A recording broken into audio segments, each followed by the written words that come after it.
Good morning, everybody. Welcome to this month's Technique Tuesday. My name is Ali Board. I'm an artist and an educator and an author based in Dorset on the south coast of the UK. And already I need to clear my throat. That's not good, is it? Welcome one and all. Now, what is Technique Tuesday all about? Technique Tuesday is designed for me to do a live demonstration for you so that you can watch or join in at home. It will be very self-explanatory as we go along. And if you see me glancing off to the right at any point, because you might be watching this on catch up, you might be watching this via my blog, or you might be watching it on my YouTube channel.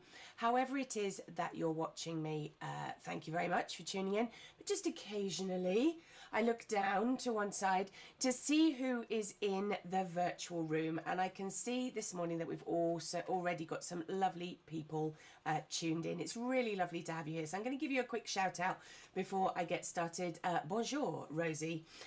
Good morning, Ali, Hilary, and good morning to you too. And the SAA are in the room as well. I'm assuming that from the comments that the delightful Gary is in the room. Thank you very much for taking the time to tune in. And Simone has just popped up too. Lovely to have you all here. Thank you very much. I have lots of information to give you today, lots of things to share with you, and an exciting demonstration too. I'm really looking forward to this one, not only because it's not something I normally do, but I'm shoving myself right out of my comfort zone. I always encourage you to do the same, so I should practice what I preach, shouldn't I?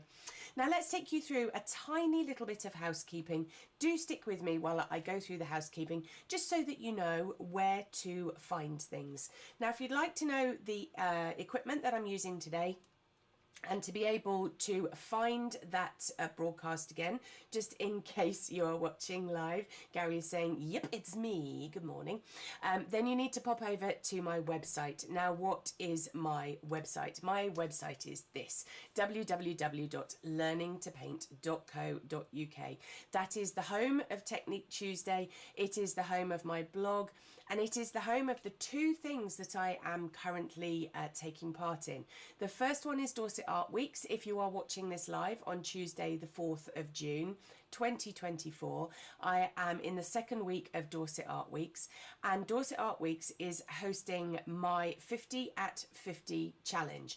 So I have created 50 paintings in my 50th year, and 50% of the auction, because they're being auctioned, they're not being sold in traditional sense. 50% of the profit that I make on those paintings is going to the Dorset Wildlife Trust. So if you do make a bid, if you do invest in one of those paintings, then the money is going to a very worthy cause. Good morning, Corrine. Oh, it's wet in Scotland. I'm sorry about that. It's lovely in Dorset. You don't need to hear that. And Linda P is saying good morning too. Oh, Rabina's in there. We're all here is effectively the moral of the story. Let me take you over to the website so I can just show you a few things about where you can find stuff. Good morning, Thea. Right, here is my website. That's the Learning to Paint website. Let's just show you the 50 at 50. This is currently the state of the auction. If you go to that 50/50 in the menu, you will find the blog. Each painting has its own blog post, and if you click on one of those, you'll be able to bid on the piece. I have to say thank you to everybody who has bid so far. We are well on our way to the target that I had in my head. So you can go to those, you can look at all the pieces, and you know what? You might bag yourself a bargain, because the paintings start at £50. So you could get an original painting of mine for the very, very small investment of £50. But maybe you're looking to see if you can find the resources for today's broadcast, in which case you need to go to my blog.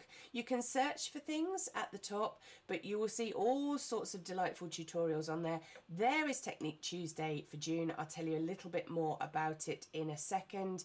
And you can see there that we've got the equipment that I use, and eventually the broadcast will be be there too. So plenty for you to enjoy over on the website, plenty for you to see, plenty for you to get involved with.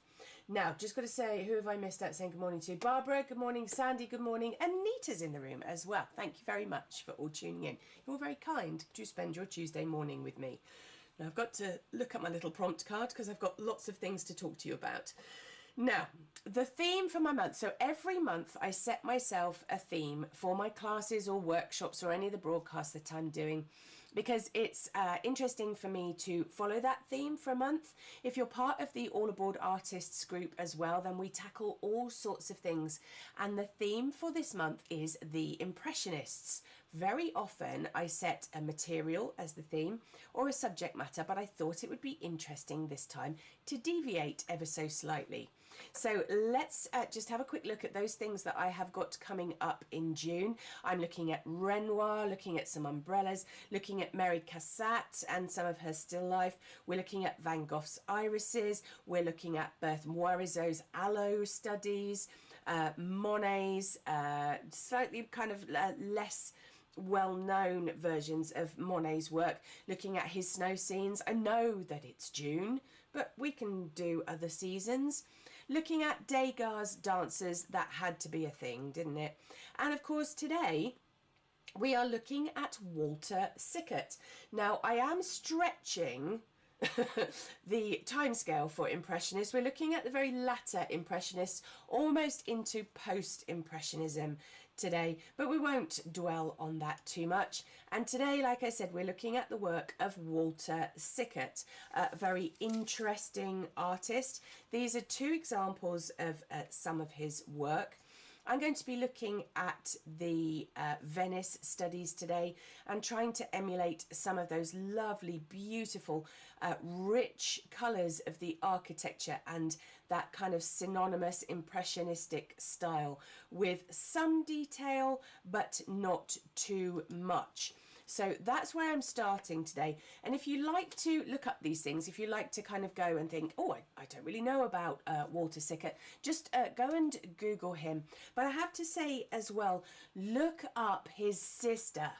If you like that sort of thing, if you like learning about female characters in history, look up his sister, Helena Swanwick. She's a fascinating woman. So there's plenty there for you to delve into and disappear down a huge rabbit hole today.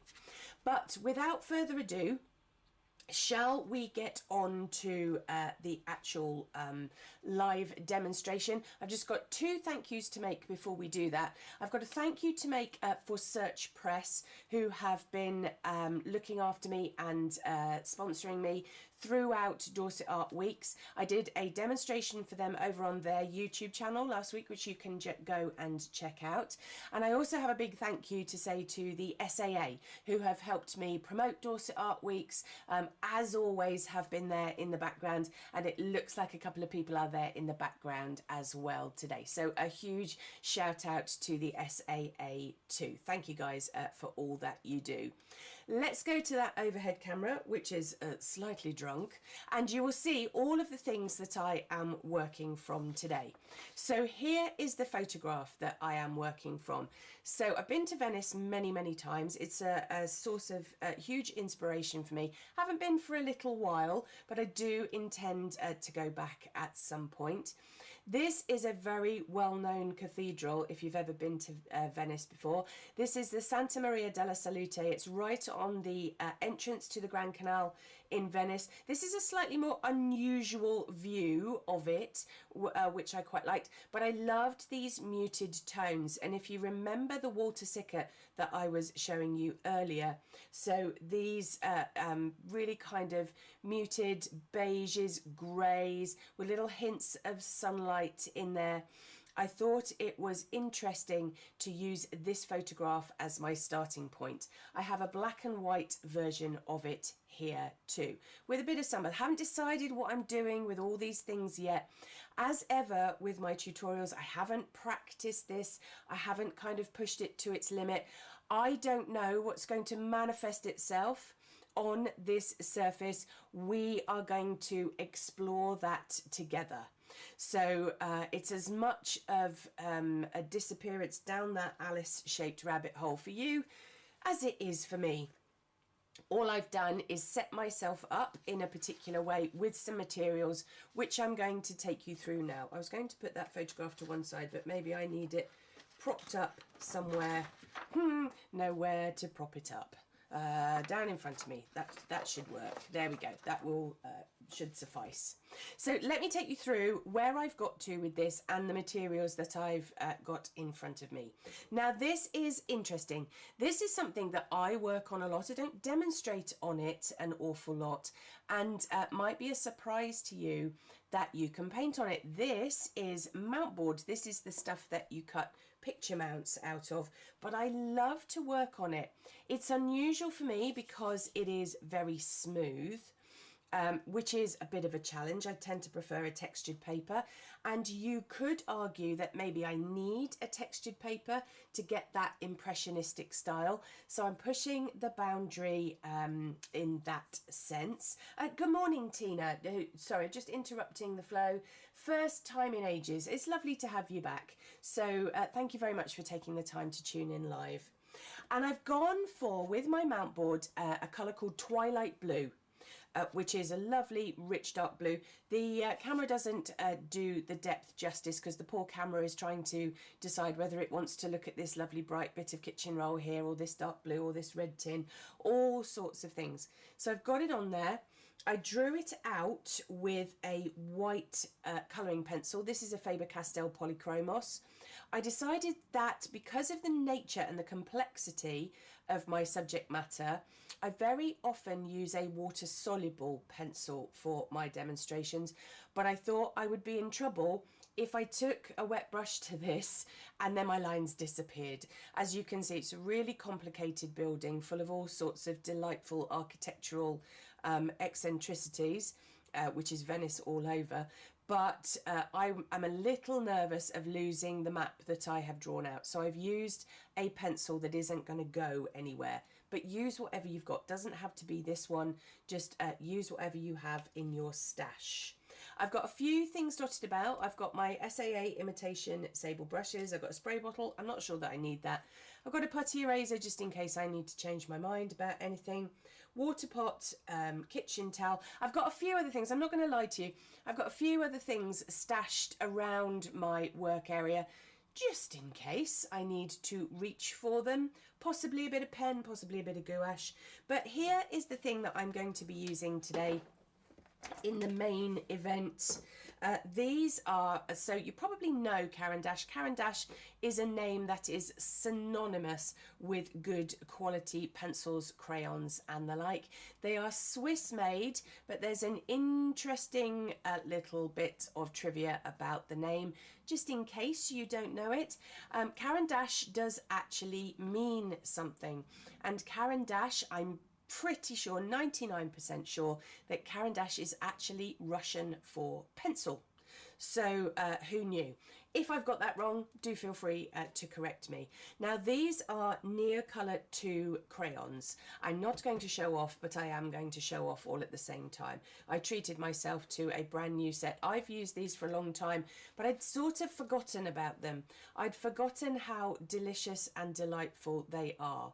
They are a water-soluble wax crayon. Now I know that sounds mad because wax shouldn't be water-soluble. How does that work? The answer is I don't know. They're just amazing crayons. Very bright, very vivid.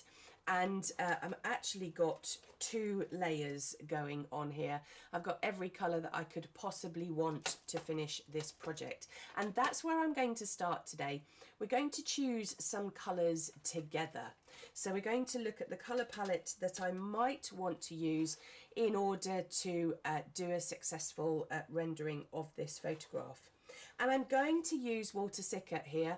Let's just give you another bit of a cheeky reminder of the sort of colour palette that he used for his Venice studies.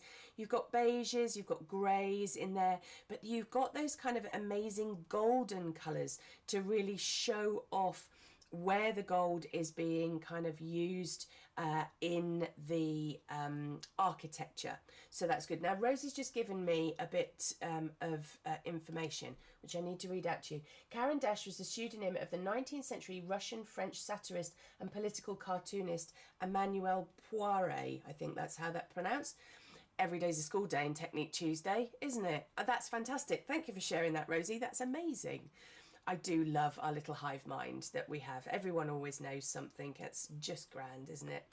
So let's go through these colours and see if we can pick out the start of a colour palette to get some marks down on our paper. I'm going to go for some kind of tan-ish colours, just like Sickert, but I'm also going to go for some greys too, because I do like the sort of drama that we're getting in this photograph. So I'll go for a pale one, a dark one. I'm going to need possibly a black in there somewhere, but I also don't want to shy away from this beautiful blue colour that I've got on the twilight blue. So I need to, I wonder which the darkest, I don't think it's going to be the darkest blue that's going to work the best. I think it's going to be this one, which is called night blue. That seems good. And then we want some little kind of highlights of colour. I chose the blue because if you know your colour theory, you will know that orange is the kind of complementary pairing, the opposite to it. So let's pick out something that has a bit of oomph to it. That's a technical term, you understand. Is that bright enough? Do I want golden yellow or do I? No, I think I'll stick with this. I think that's okay for the time being. I've chosen those a little bit on kind of trust of myself, of going, oh, that I think that will work and I think that will work. But I've also channeled a bit of Walter Sickert and I've looked at some colour theory too. And that's as good a place as any to start. Now, before I shoot these over everywhere, let's put the tin back together and we'll put it to one side just in case I need some extra colours. Now, how am I going to apply this? I really do need to look at my Impressionist studies to think about how I want to put this down. You will already notice that I have dramatically simplified the architecture of this building. Why have I done that? There's several reasons why I've done that. One, because I don't want to scare myself. I don't want to start going meep, meep, meep with all those tiny little features. That is a different painting for a different day. I'm trying to channel the Impressionists, so we are looking for an impression of this in the style of type of thing, essence of, however it is that you want to put it. And so if I go back in doing tiny little bits of detail, I'm going to trip myself up, aren't I? Because I'm not going to be able to necessarily achieve what I want. So I think I'm going to have, I've got a black and white copy here, and that black and white copy is going to assist me to understand where my lights and darks are. I'm not sure about that beautiful burst of sunshine yet. I haven't decided whether I'm putting that in, but we'll start as we mean to go on. I'll pop that over there. And I'm going to use these dry. I'll wet them later, but I'm going to go in with some dry Neocolor, whack it on. Don't overthink it, Ali. Let's get it on and see what we get. So I'm using my hand over the top of this so that I get all of the crayon down in one go. If I hold it this way, I'll just get the tip. So we're doing a bit of mark making. I'm looking at where, now a lot of this building is in shadow, but I'm going to sort of enforce a little bit of highlight here and there. Now I do need to be a bit tidier here.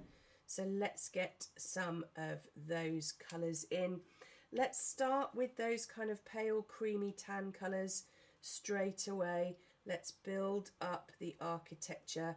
Now I know nothing about architecture, so if I use the wrong terms to describe part of the building, I apologise in advance, because I will use words like dome and balcony and that type of thing, which I'm sure that's not what they're called. Do feel free to educate me further. Let's go for this now. I was going to start on that. I want to use that orange at the top. It's got, this building is covered, absolutely covered in statues. If you've ever had the opportunity to see it, you will know it is drenched in figures, in religious iconography, all of that type of stuff. So I have just kind of, there's a figure, you can see in the photograph, there's a figure at the top. I've just done a random shape because that's not what I'm interested in, but I'm going in with that beautiful bright orange straight away because I can't resist it. I'm not really an orange person, but I think on this blue you can already see how these things are going together really well.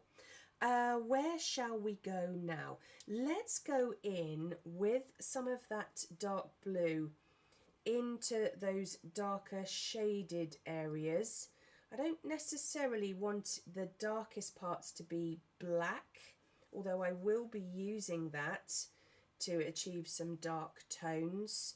And you might struggle to see this. I mean, effectively, I'm drawing blue on blue, but I'm hoping that when I wet these and join them together, we'll get a nice kind of blending of colour. Right, what else have we got? Let's use that dark grey in there. Let's go in with the black. Black is really quite harsh, but I think I'm going to need it in places. I am trying to shush my inner faff monitor, which is going, ooh, Ali, you could do this little bit here and this little bit here. So I'm trying to make that quiet. I'm desperately trying to channel Sickert and say to myself, you only need an impression of this, you don't need all of it. So we'll add some of that grey back in. This is the sort of, it is quite a dark grey, but it's actually called dark grey. But in this case, it's more like a mid-tone for me. And let's stick some of that blue in over the top, because I'm hoping that I'll get a few lost edges with my blue, that I'll get blue flowing into blue. Who knows? I do love a dome. What's not to like about doing that? Let's have another look at my black and white. I think I need some creamier concerns here to make this slight balcony shape stand out. Getting rid of all the detail, which makes me a tad nervous, but we'll go with it. Now what's happening here? This is darker. Let's go for the grey. Let's put some of that colour in. And I need to start thinking about some vertical lines too, because I don't want everything to sort of go around a corner. I need some parts of it to be standing upright. Good morning, Rosemary. Lovely to have you here. So I've got a few vertical lines. You will notice as well that very often I'm spinning my crayon. That is because I want the sharpest edge of it at all times. So I spin it, I do it almost without thinking now, automatically, so that I get that sharpest edge. It's a good habit to get into. What else needs to go in there? I think we've got all this in the photograph. We've got lots of balustrading. I'm also thinking maybe I need a bit of paler colour up here too. So I'm trying to work it kind of from top to bottom so that I don't lose my marbles with it, because it is so complicated. But I'm also going backwards and forwards a little bit so that I can assess the colours that I've got and whether they're in the right place. I mean, to be fair, I'm not going to know if they're in the right place until I start blending them all together. But let's start as we mean to go on. Some more tan kind of colours, I think, in there. Let's put some of these in around these archways. Maybe we can patchwork our way around certain areas so that they look like they belong together. That's an interesting thought process, isn't it? So maybe I'll use this, what is it called? Golden ochre for the main part of the structure. If we go in with that. So it's a bit kind of jigsaw puzzle like that, brings that together. I do need to put some, I've missed out all this building on the left because I didn't really think it added anything to it, and also I've only got about an hour with you this morning, so I can't be self-indulgent with it. So we'll use that tan colour in there. Then for the darkest recesses of those archways, let's pop some black. We've got a little one in there. And, have I missed anything out in that? No. And then we'll put some blue in there too, so that it's not too hard a colour. I don't want those recesses to look artificial. I want them to actually push back. And then we need to think about a colour for the shadows in the archways. Let's go for this dark grey, which I think will work well. Do this one up and over the top. I think that goes together. You've got these amazing patterns. I don't know if you can see clearly over here. You've got these incredible patterns, these kind of swirls, circular stone swirls that are on there. I'm nervous about putting those in. Let's put a nice, we've got a statue in there, we've got another one coming up here, got another kind of hint of one over there, and there's probably, well, there's several going on. There's one here somewhere as well, so I'll put one there, and there's going to be one over there too. Those swirls, maybe the pale grey going in. See if we can kind of give it a hint of that stone, carved stone architectural feature in there. That looks interesting. Where's that creamy kind of colour? I need to think about some of those. This is going to be so interesting to get this to blend in together. I'm sure you're as fascinated as I'm going to be about how I'm going to make this all come together. But we'll see, won't we? Right, it was the tan, wasn't it, that we used for this part. So let's continue that thought process, using it on its side to get the main kind of blocking in. I don't know if this is going to work, but like I said in the comments to somebody earlier today, I have absolutely no idea what's going to happen on my piece of paper. I'm just making my best guess for the time being, and we'll see what happens. So that going on, that sort of ties together quite well. I don't think I've been as brave with the colour down here as I have been on the dome, so I need to rectify that. Neocolour, I know from past experience, likes it if you layer it up so that you've got more colour to smush around on the surface. So let's do that thing. Let's go back over with a bit of grey to maybe pull that together a touch. And then I think what we'll do is go back over with that golden ochre again, and I'm hoping that will give me good coverage. There we go. It's not going to, I know when I've used Neocolour in the past and I've been a bit tentative with it, I'm disappointed when I come to wet it. So I need to build that colour up. Rabina is saying that she likes watching my guesswork. A lot of the time it is quite a lot of guesswork. I suppose it's guesswork with experience. I'd be lying if I said that there aren't some things that are kicking in through past experience. But I promise you that I haven't, it's not like I've done 10 of these and I'm bluffing my way by saying that I don't know what it is that I'm doing. I'm just using my creative best guess. And I think sometimes that's all we can do, isn't it? Right, some blue into there for some of those recesses. Just got to blow that away. I've just got a bit of extra crayon on there. What have we got? We've got statues and recesses and doorways and all sorts of things going down there, but I don't want to kind of detract from what's going on up here. So we won't make too much of it.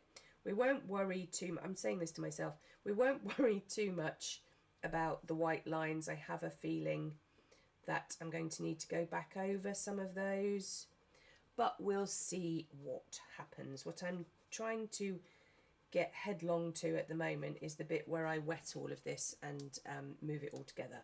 Now, what colour am I going to use for these parts? I quite like what I've done so far. What can I use for this? We've got that ochre colour. I think it's going to have to be grey, but let's go for the dark grey around the edges of things. Maybe I'll layer that up with something else later. I can use it on its side. Again, trying to use marks on my surface that are in keeping with my theme of the Impressionists, so I'm not getting over tight with it. Let's get these coming in down here. I want a sort of lost edge over there. I don't want to over describe that. Okay, be brave, Ali. Go in with the pale grey. You can always make it darker with something else later. You see, it's funny, isn't it? I don't worry about darks at all, and often when I'm teaching, people say to me, oh, I'm so scared of my darks. I don't worry about, I don't worry about my highlights. I can get all those in. It's the darks that really scare me. And now I have the exact opposite issue. The darks don't bother me in the slightest. It's the lights that I want to get in the right place. Isn't that funny? And of course I can't avoid them today because I'm working on this dark surface. So we've just got to take a deep breath and go for it, haven't we? I tell you guys to do that all the time. So again, must practice what I preach. Okay, don't like that grey. So let's go over it with this kind of, what was this one called? Desert Rose. That's exotic, isn't it? For a Tuesday morning. Let's go over the top of it with that. I think it will help the colour come together a bit more. And pull this. I'm deliberately trying not to colour stuff in.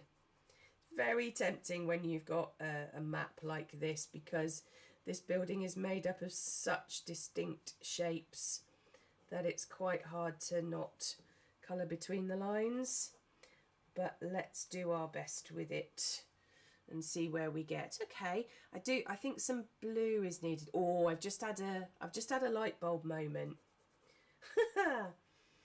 I've just had a light bulb moment. I need to reach for my box again in a minute, I think, because the one thing I loved about those Sickert paintings was one of the colours that I used in the sky. I liked the orange, which I'm going to add a bit back in, just across here to kind of pull out some corners. I don't know how much that's going to show up, but we'll soon find out in a minute.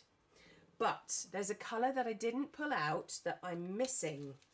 And I've just had that little moment where you go, oh, yes, let's use this. Let's just swap over. Get the box back out and let's see if we can find the colour. Yes, straight away. What's it called in here? Turquoise blue, unsurprisingly. I was just thinking that it needed something punchy that was in the colour palette that I was using, but it needed something with a bit of pizzazz. So I think that turquoise blue is going to do it. I might be wrong, of course, but let's try it. Good morning, Jilly.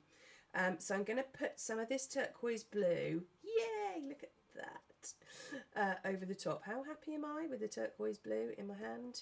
What's not to like? Isn't that amazing that that's just, it's counteracting that orange rather nicely.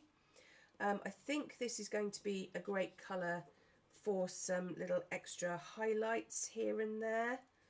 Let's stick it across the top. My observation and colour theory coming into play there for looking at those Sickert paintings. Can you see, particularly in the one on the right hand side, it's not quite as turquoise as the colour that I'm using. It's more a sort of cobalty blue, cerulean possibly. Definitely on the left hand one you've got some kind of pale ultramarine and things going on. But I think for to kind of reflect the colour palette that I use and to be a more sort of contemporary concern, we can go for a bit of turquoise blue. Yes, look at that. Look how that pulls that together. Isn't that interesting? So we'll add some more over here. layer that colour up. I'm probably going to need to dry it and add other things back into it later on, but I think for the time being, just want to do turquoise on everything. Oh, what the hell. Let's just put turquoise on everything. But I'm hoping that you agree that that starts to make it pop a little bit. Right, step away from the crayons, Ali, because they're too much fun. And let's choose a brush that I think is going to do a good job of blending these together. I've got a 4, a 6 and an 8 here. I was going to go for the 6, but do you know what? I think I'm going to go for my size 8 because it will stop me being all squeaky with the application. Let's get our comfort blanket. A bit of good old kitchen roll. Stick that other one to one side. Let's have it in my left hand because I only feel safe when I've got a brush in one hand and a bit of kitchen roll in the other. Got a pot of water here, nice clean water, and the first thing we're going to do is to start blending these together and see what we've got. Now I don't want to over blend them because I want to channel that lovely mark making impressionistic thing that we witnessed in those Sickert paintings. So I'm going to use a very light touch with my brush. All I'm trying to do is blend some of these colours together, or possibly like here, for example, and maybe here, blend them out into that surrounding background so that we get a few lost edges. I'm needing to wash my brush out quite a lot because I'm switching between orange and turquoise and grey and blue, and I don't really want to have mud start to appear, but I do want a slightly smoother concern here and there. Let's get to the dome, which I'm very excited about smudging because I think this is going to do lovely things together. The turquoise, the massive advantage of your Neo colour is that you're going to be able to keep the colour quite fresh. That's one thing that I've seen. And it doesn't have to be Neocolor. If you've got Inktense blocks or some sort of water-soluble crayon, you could always use that. You do not have to exactly emulate the products that I am using to get a similar result. Look at that dark blue going into that grey. I'm very pleased with that. I'm definitely going to need to go back in with my turquoise, I think, and add other things to it, but we'll worry about that in a second. Just glancing at the time because I don't want to keep you too long this morning. I want to get somewhere in the postcode of finishing, but I don't.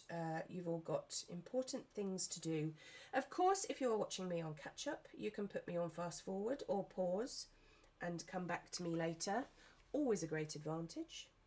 Let's get that kind of balustrade balcony bit in. I'm liking the blending together that I'm getting, but I'm losing some of the marks, so I definitely need to go back in and think about some extra mark making later. But this is going to lay down some interesting groundwork for me. I'm pretty sure I know where I'm going to go next with this, but we'll see. My last night, sorry, anecdote time, I do give you a warning. Last night I was teaching some ballet, which is my little hobby job that I have. And one of the things that you have to teach in ballet is the ability to be able to think about what's coming up next whilst you're doing something particularly. So if you're performing a certain set of steps, you've got to think about what's coming next. Your brain automatically jumps forward into thinking about the next thing that you're going to do. And I certainly take that skill into my painting. Whilst I'm working on this, I am half concentrating on it in terms of the fact that I'm obviously blending it together and talking to you at the same time. But I'm also thinking, what else does this need? What else can I put into play that's going to make this kind of pop and have atmosphere and really kind of bring it to life? And I think I know what that thing is, because I've lost a little bit of the fabulous marks that the Neocolor has produced, which I'm fairly sure I can get back in by going over the top of it with some further Neocolor crayon. But I'm starting, excuse me, to lose some of the kind of clarity of the architecture. But I think I know how to fix that. So I'm thinking to myself, what order can I do things in? How can I make this come together? How can I pull it together? All of that sort of stuff. Now this is interesting, where I've got the cream over that grey. Do you remember I said that I hadn't sort of built up enough colour? This is producing an interesting kind of old stonework kind of look, which, let's face it, is what we're after. I can't remember how old this cathedral is, but old. That's a historical term, you know. How old is this thing? Really old. Okay, that's looking good. Water splashed everywhere. Let's do this last little bit of blending then, and we'll move it along into where I think I need to push it next. So I'm glad I chose the number 8 brush now, because it's that little bit bigger to get some of this colour smushed together. I'm liking the bottom bit where I've kind of smushed it. I can't think of another word. Blended. That's the word I'm looking for. Blended. Smushed. Smudged. Probably a better term. Coming around here, we've got lots of colour going on this side. That's interesting. That's quite bright. Do I want it to be that bright? Maybe not. Maybe I need to calm that down later. I definitely want this panel to be nice and bright so that it comes forward. I'm really not being very neat and tidy with this at all, but then I've got an Impressionist artist to be channeling, so I sort of want it to look like a response to if I was sitting in front of it, like an instant kind of reaction to it. I have stood in front of this cathedral on many an occasion. Like I said, if you ever get the opportunity to go, Venice is one of the most inspirational places, as are many places in Italy. I still haven't made it to Florence or Rome, which I'm told with great authority are places that I would love. So they just get added to the list. Let's pull some colour in. We've got these darks coming down here. I mustn't neglect this panel. I do like that. I must remember that for future. The blue and the black mixed together. The black is very harsh in Neocolor, but with this dark blue seems to work quite well. So we'll get those panels in, and then we're going to need to give it a very good dry and see if I have the materials around me that are going to pull it together. Okay, pleased with that. Pleased with that. So let's put it on a low heat, because no, that's the low heat. Anne is asking the question, I'm wondering if I could achieve a similar effect using soft pastel and water. Soft pastels blend nicely on watercolour paper with water.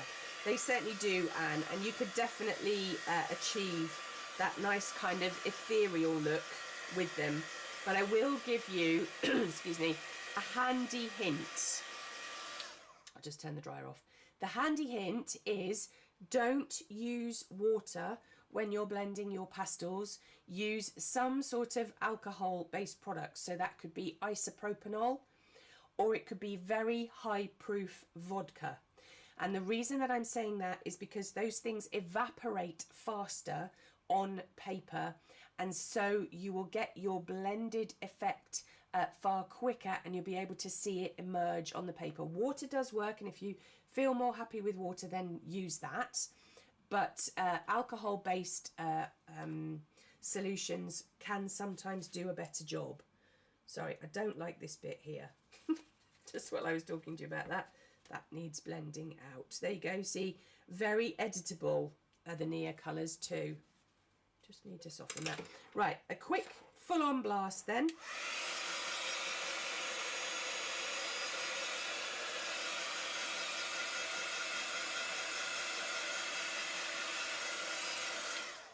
Dries quite quickly because I haven't used a lot of water my brush was damp. It certainly wasn't wet. I really don't like what's going on over here. That's got to go, I'm afraid. And so what I'm going to do is to take my brush to it, kind of pull that colour away so that it's not so big. And I'm going to do the same over here to balance it a little bit. We'll pull some of that colour down. I don't like the effect that I'm getting on the edges.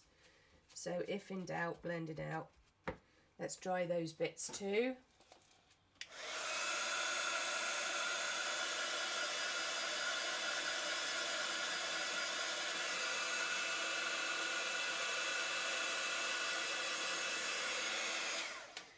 Right, and as you've probably seen, I have my next weapon in my hand. Rabina is saying that she has soft pastel liquefier, which she still hasn't tried. Anne is saying, I'm not going to waste good vodka, but I do have some hand sanitizer, which is basically alcohol, which would do the job. Yes, all of those things, all of the above.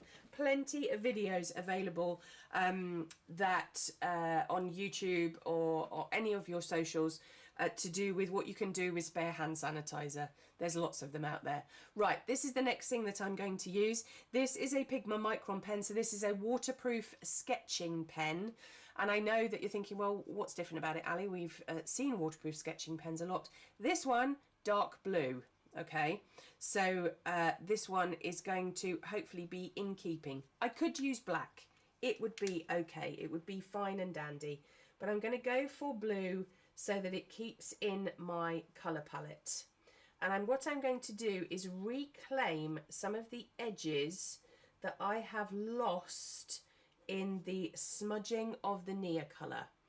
So let's have a look at keep looking at the photo, Ali, so that you're not inventing it and making it up. And so can you see it just starts to reclaim parts of it, particularly if I run it around the edge of the dome. It will start to separate things out. And we can start to add some little features in. For example, you've got some interesting, oh, come on, pen. Oh, it doesn't want to go over that waxy bit of Nia colour. I might have to do that. It really doesn't want to do it at all. There we go. What was I saying? Going back over the dome. Yeah, the pen, I probably should have used a Posca pen for this, but that's okay. I don't have my Poscas to hand right now. What I need is a little, oh, let's use the back of this, a little scrap of paper to get my pen working again. Now, my pen has given up the ghost. Luckily, I have a second version here. This is the Derwent version. This is a line maker, little bit more liquid. Let's see if that works. There we go. So that's quite interesting in itself. Probably should have gone for Posca, which is a more liquid pen. But luckily, because I'm a belts and braces girl, I've got two of everything on my desk, just in case. I often think I'm barking mad to have so much equipment around me when I'm about to do a live broadcast. But here you go. Oh, this one's starting to go now. Come on, don't fail me now. Let's go around some of these parts, put some of these features back in. I've got a bit of a wobbly hand because I am rushing it. I'm not sure that I dislike that actually, because it is giving a certain quality to the mark. What I will also do for you, let's show you it in close-up video. It looks a bit glow in the dark. Got a couple of issues with my camera at the moment, so the colours aren't particularly realistic, but it does show you how I'm putting in some marks and what it is that I'm doing with my pen. Let's put a nice double line in there. So the white pencil, which I'm going to probably go back to in a second, is giving me a few highlights, and the blue pen is reclaiming some of the spaces that I have made. So we'll get in down there, then coming over on this side, can get that in. I've lost some edges here, that's okay. Coming in down. Definitely need to get that turquoise back out again, don't I? That will be my highlight. I thought I was going to be doing my highlights in gouache. Just goes to show what I know, doesn't it? I'm going to need to put my highlights back in with that amazing turquoise crayon. But for the time being, this is the pen that is reclaiming all the detail for me. Let's get in, put some lines in there. And then let's go back to that overhead camera, and then you can see this is a much more accurate depiction of the colour. And like I said, this isn't the neatest and tidiest thing I've ever drawn, but that's not what today is about. We're looking for Impressionism. We're looking for that kind of essence of Venice, all that kind of stuff. So that's brought the clarity back together. Glad I had two pens. And then I'm going to go back to my Polychromos pencil, which I know will work over the top, because this is, I can never remember if this is wax based or oil based, but it's one of the two. And I can pop a few kind of bright, fine highlights in around on particular areas to reclaim some parts of it. And then I'm going to need to go back in with that turquoise near colour just to bring it all together, I think. It's getting there, isn't it? Slowly but surely. Coming down, let's put a nod to those slightly paler things going on in there. Coming down into this part of it. Don't want to overdo it. Now let's get that turquoise crayon back out, which I'm itching to do. And we can go back in, and we can, actually we'll get the orange in as well, because I think what I can do now is put some extra marks in over the top to maybe show a little bit of detail, but using kind of complementary pairings in my colours. I have no intention at all of wetting this layer. I'll see what happens, but I don't think it needs it. In fact, I think it will actively look better if it's a bit kind of rough and ready. So we'll go back in, let's re-put that statue in. Let's put an extra little bit of pop of colour in over on this side. This is a bit, I mean, I know I'm going for Impressionism, but this is a bit scrappy, isn't it? Let's put some turquoise and orange in on that. Use some nice long strokes, that works well. I'm still not wild about this. Why have I made such a hash of this? It's because I've got no vertical lines, that's what it is, to kind of show that that is actually a sort of a flat shape. That's better. Why didn't I do that before? We need some more of that here, but I'm thinking, oh no, do I want to use the orange? Because we've got the orange in there for the statues, which is working well. And I think if we had some of that orange in various parts of the sort of architectural features, that might work around the doors. Lacking a bit of the turquoise coming down. That's okay. I think some extra turquoise in there might help. Sort of left, I don't know what that shape is. I haven't painted it in. Oh, I see what that is. That's an edge of the structure. It's kind of, it's a bit too dark in there. Let's, where's that lovely pale cream colour? Yeah, that's better. That worked well. So we've got our, again, see, my shadows, not too bad. Highlights, shying away from, but that is loads better. And then coming down, because this is lacking some kind of bright colour, so we'll get that orange in, but we'll punctuate it with that turquoise. That's just a lovely colour combination, isn't it? I must remember that for future. Turquoise and orange for old buildings. What's not to like about that?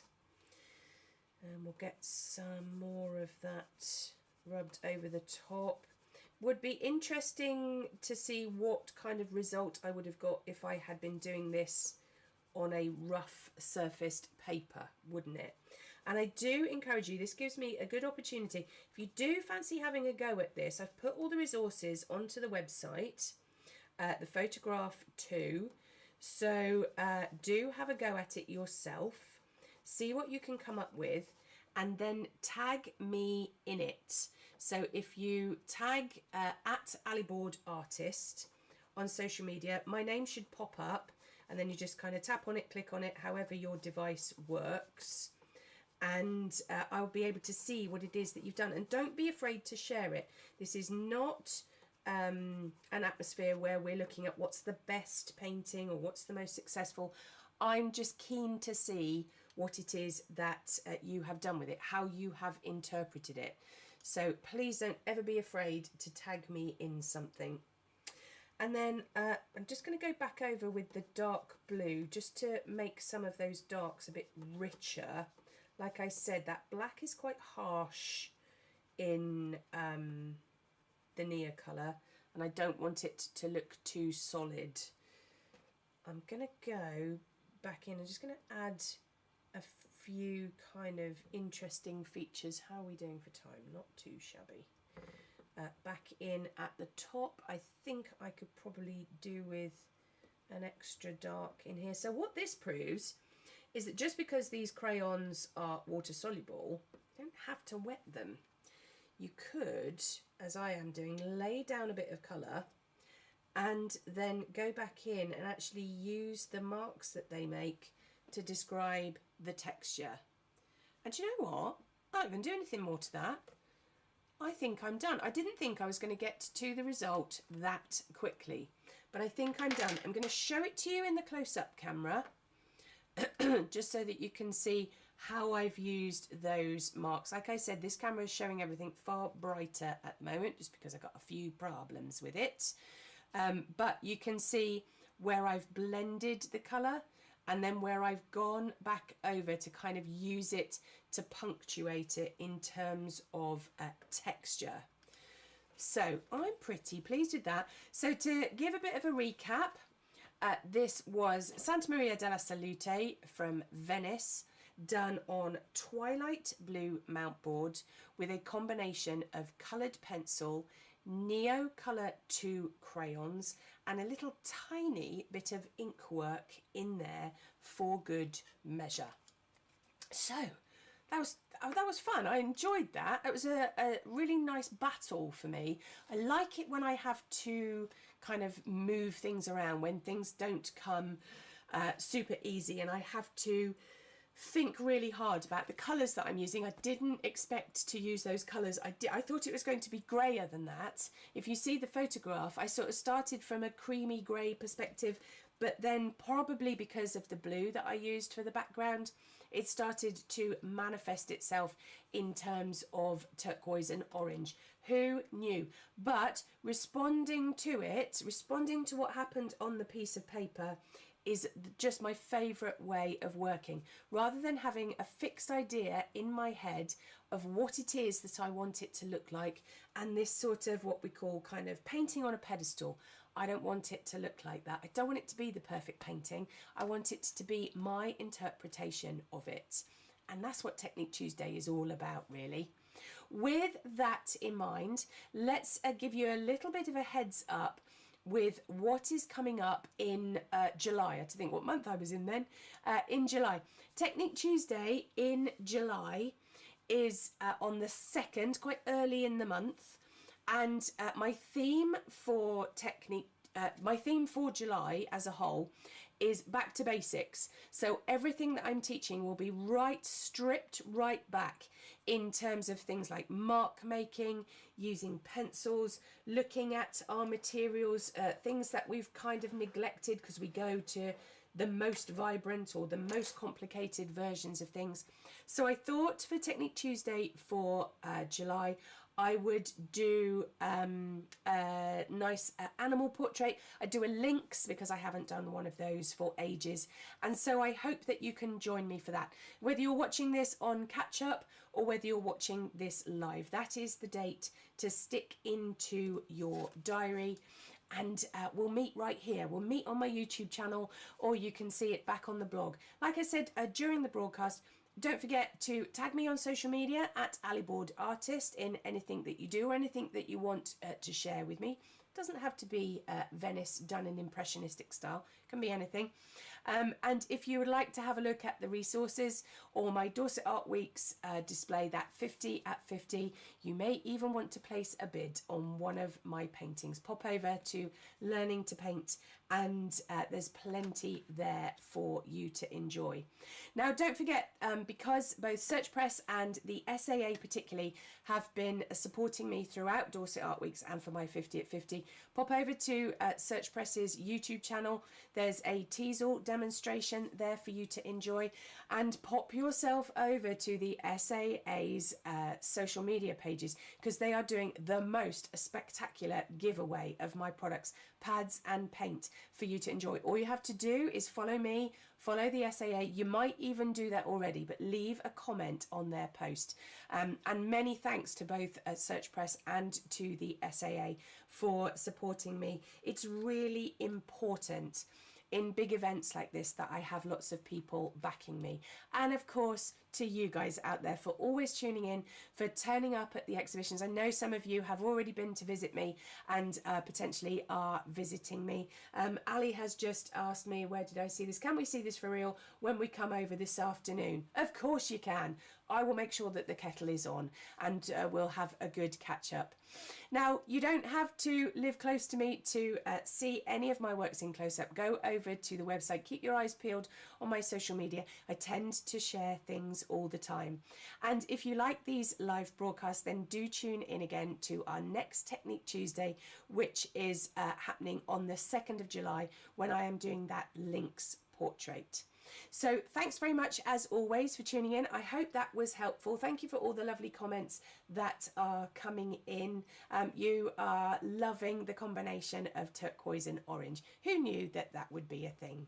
But I do encourage you to go away, do experiments of your own, and we will catch up very soon. Until then, take care.